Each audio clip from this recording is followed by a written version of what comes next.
Good morning and welcome.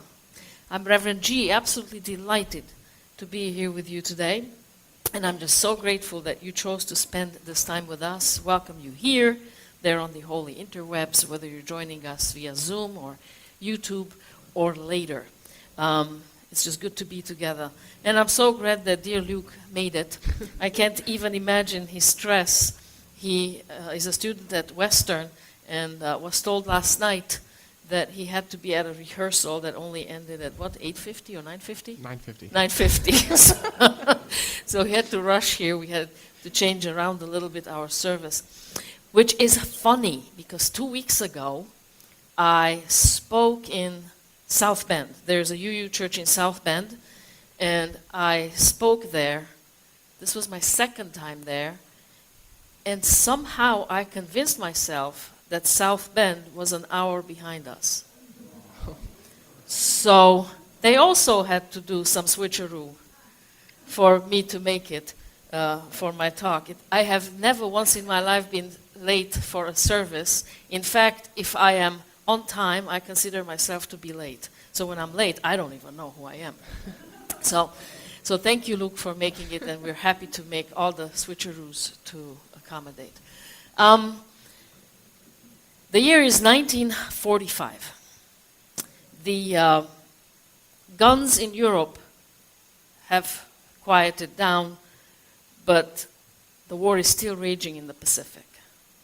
And 193 nations, representatives of them, meet in San Francisco because the leaders realize that we need to do something here. We've just had 30 catastrophic years with 2 world wars in there. Millions of people have died, and we can't keep doing this. We've got to do something. The League of Nations has failed spectacularly, so that's not the answer. What is the answer? So today, I will talk about 3 things.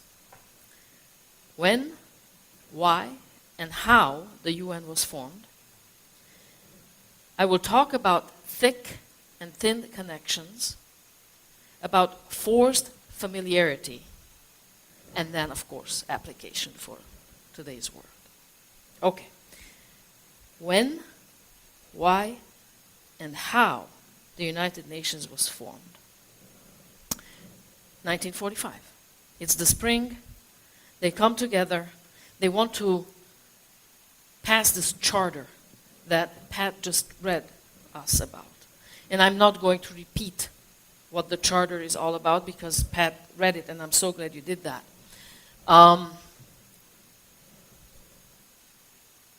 They realize we've got to do something. We can't keep repeating this. The hell we've been through, we do not wish it upon our children. We must make changes. But what sort of changes can we make? And how can we make these changes? Think about this. It's 1945. The war, the air is still full of the smoke of the Holocaust, of the crematoriums. Pretty soon, the added plume of 2 atomic bombs will be there. These are nations who just weeks and months ago have been shooting at each other. Nations who wanted to eliminate each other. And now the representatives are gathered trying to figure out a collective future. Thick and thin connections. What's a thick connection? It's you and I. We know each other, we love each other, we're friends, your family. This is a thick connection. This is something like I can do a trust fall, you'll be there to catch me. These are very important connections. They are fragile, though, and almost impossible to scale. But it's what we want. We want to know that we have this kind of trust, that you are not going to attack me, that you will be there, that your yes is a yes, your no is a no, and that we are each looking out for each other. That's a thick connection. But is it feasible for 193 nations who have very, very different needs and goals. Can thick connections be established among these nations? Thin connection with your barista. It's a low emotion, high frequency encounter. Every day, in the morning, I go, I get my coffee. Hello, how are you? I wish you well. We do well in a room together. But we don't really know much about each other. We're polite though. We can exist very kindly. But there is not that strong connection between us. And this is what's interesting to me. Of course, forming the UN was very important. But how they did it, that's what fascinates me. It fascinates me because they recognized and they accepted that we cannot create thick connections among nations, but we must create thin connections. Because prior to this, nations, leaders of nations would come together only before they started shooting at each other or right after they stopped. And other than that, there was no connection among nations. There was some thick connection among some nations, few nations. But there was no connection among all the nations. And so the wisdom was, let us make it possible for us to come together on a regular basis. So we don't just meet before we shoot at each other or right after we stop, but we meet on a Tuesday. We talk about stuff. We don't just talk to each other in the UN Security Council, but we come together in small rooms, in committees, and representatives of Russia, Iran, US, have to establish the standard size of a shipping container. The small stuff, that's the big stuff. How about telecommunications? Talk about that on a Wednesday. Talk about that for 3 weeks in a row. Come together. Eat in the same cafeteria. Pass each other in the hallway. What those people established, and finally they passed the charter on October 24, 1945, is the plumbing of the world. You know, the fancy faucet is not nearly as important as the plumbing, to make sure that that water drains, that has a way. And that's what the United Nations established. A hallway where all the representatives have to pass each other. Where they had to make sure that there is a flow among nations. It didn't require for them to like each other, love each other. They just had to be able and have to be able to coexist in the same room. Develop thin familiarity. Thin familiarity. Oh, I know you. And then once you have some familiarity with someone, you may not love them, you may not like them, but there is a predictability. We kind of know how the Russians think. We kind of know how the Iranians think. We kind of know how so on and so on and so on practices politics in this context of the world. And that's the genius of the UN. And of course, it was established long before I was born, long before many, many people were born. Some of you were around when it was established. But it was established a long time ago. Therefore, we don't know the history of it. We don't know what preceded the UN. All we see that it is a bureaucratic nightmare. All we see that when the Security Council meets together, and that's the one that's televised. The little subcommittees are not televised. The Security Council comes together, and people just talk and nothing happens. It's bureaucracy, and bureaucracy is not glamorous. Quite the opposite. It's boring. But that is why the UN was created, to bring in the boring meeting. Because the exciting meeting ends in war. Make it boring.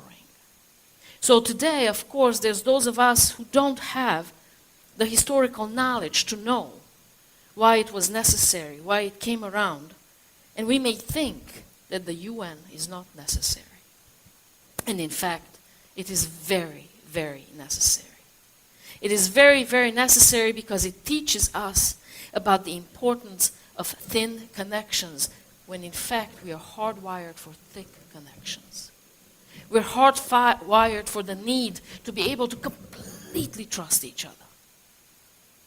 Because our existence for the longest time in history was in tribal context, small tribes, and those are all about thick connections. But we've outgrown it. We've evolved, we developed a different way of existence, and now we must learn to work with thin connections. Forced familiarity. What is forced familiarity? It is when a leader comes in, and for that leader, it isn't enough that you obey their rules. They also want to force you to love them, to adore them. This is dictators. If you don't love them, you are the enemy of the nation. And if you are the enemy of the nation, you must be either eliminated, but at the very least, punished. Forced familiarity. And of course, we do recognize that today in this country of ours, that it is being introduced to us. It's a new concept for us. I grew up with it, but for this country, this is a new concept. In fact, I just read recently, like this morning, that there are some Republican senators and leaders who have called the upcoming No Kings protest a terrorist organization. So they want the forced familiarity, and they want thick connections. But that's not possible. It's not possible with a nation like ours. Also, for free thinkers, for independent thinkers, it's not possible. We don't all love the same people. We don't all love the leaders. But that doesn't mean we don't all can live together. We don't all can develop thin connections to coexist and to create a future that is peaceful, that is prosperous and possible. Thin connections versus thick connections. Forced familiarity.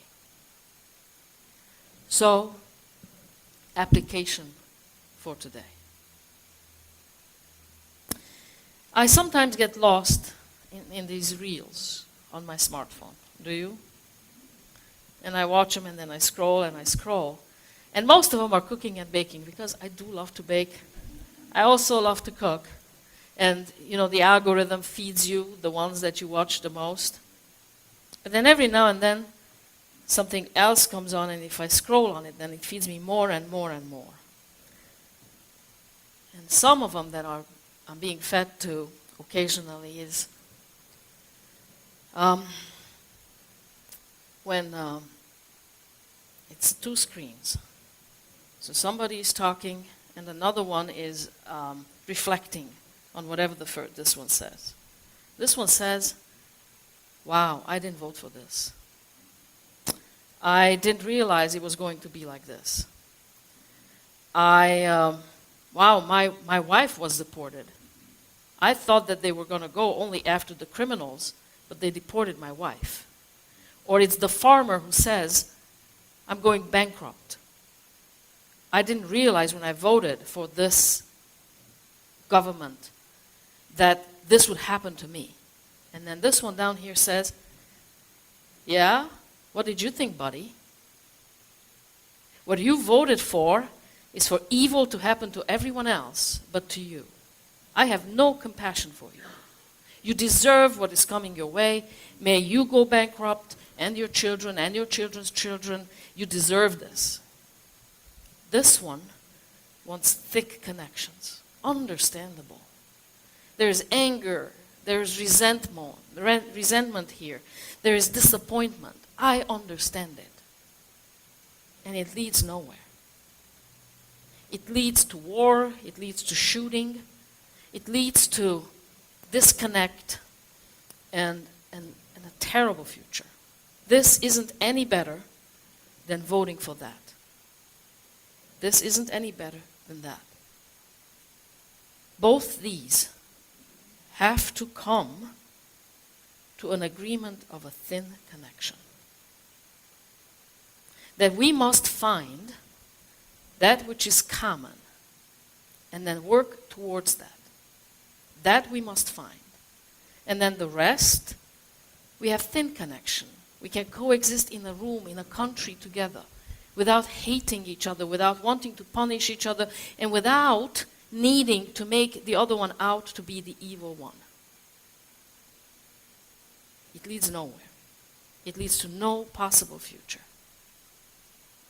And then just go within and notice your feelings as I am sharing this with you. How you're agreeing or disagreeing with me in this moment.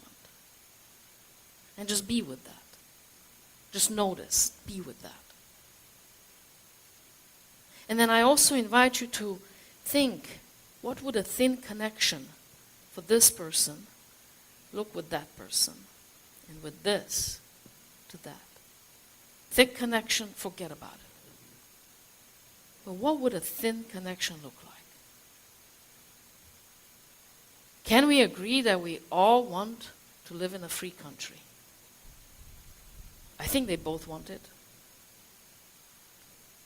Can we agree that we all want financial freedom? Well, I think they both want it. Can we agree that it's sure nice to be able to speak one's mind? Freedom of speech. I think for the most part they both want it. Can we agree that we do not want to be scared of our government? We really don't. We don't want to live in a world where we're scared of our own government. Can we agree? I think we can. Okay. How do we make these things happen? How do we make these things happen considering we live in the same room? We pass each other in the same hallway. How can we make that happen?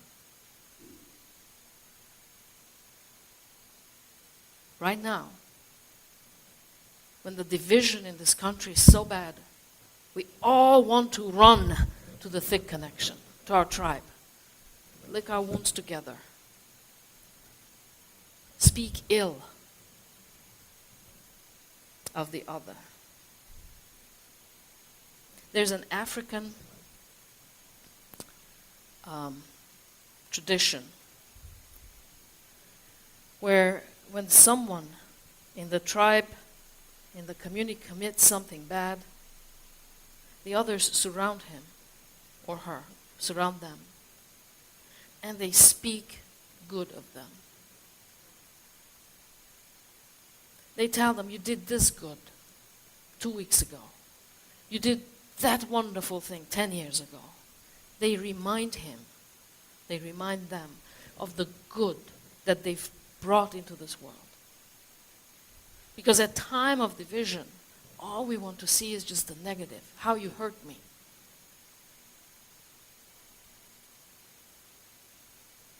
But there's also good. There's also good. It's Alpha and Omega. What if we could remind each other all the good that we've done, all the good that we're capable of. Instead of holding each other to the worst deed. Remind each other of the goodness, and then we'll work out the rest later. I think today we are called for the wisdom of thin connections. Go against our natural instinct for thick connections. It is the plumbing of the world. It is the plumbing of our country. It makes the flow possible or impossible. And we want it to be possible. If you have ever had a sink that was plugged up, you know how important that is. And our nation is kind of plugged up right now. We must make the flow once again possible. And it will not happen by focusing all the bad things that we have done, perceived bad things that we've done to each other. Instead, we must come together and remind each other of the good that we have done and that we are still capable of. And then move on from there. We are called to envision not the world that's been, but the world that is to be. The world that is to be. That is kind, compassionate, where equity matters, equality matters. A world that cares about climate control.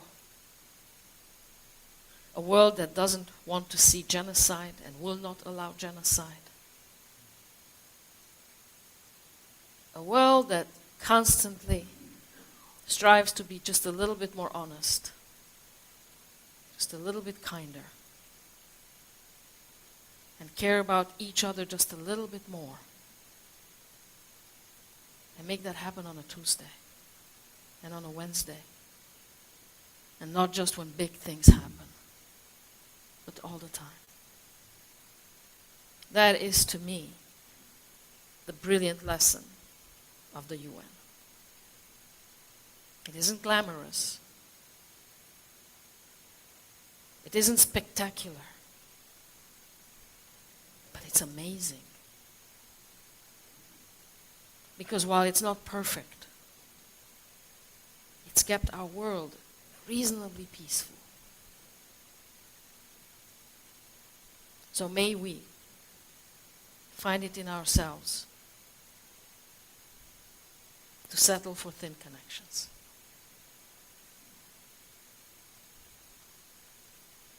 For the sake of a possible future where we can work on the big things such as global warming, AI, peace and connection.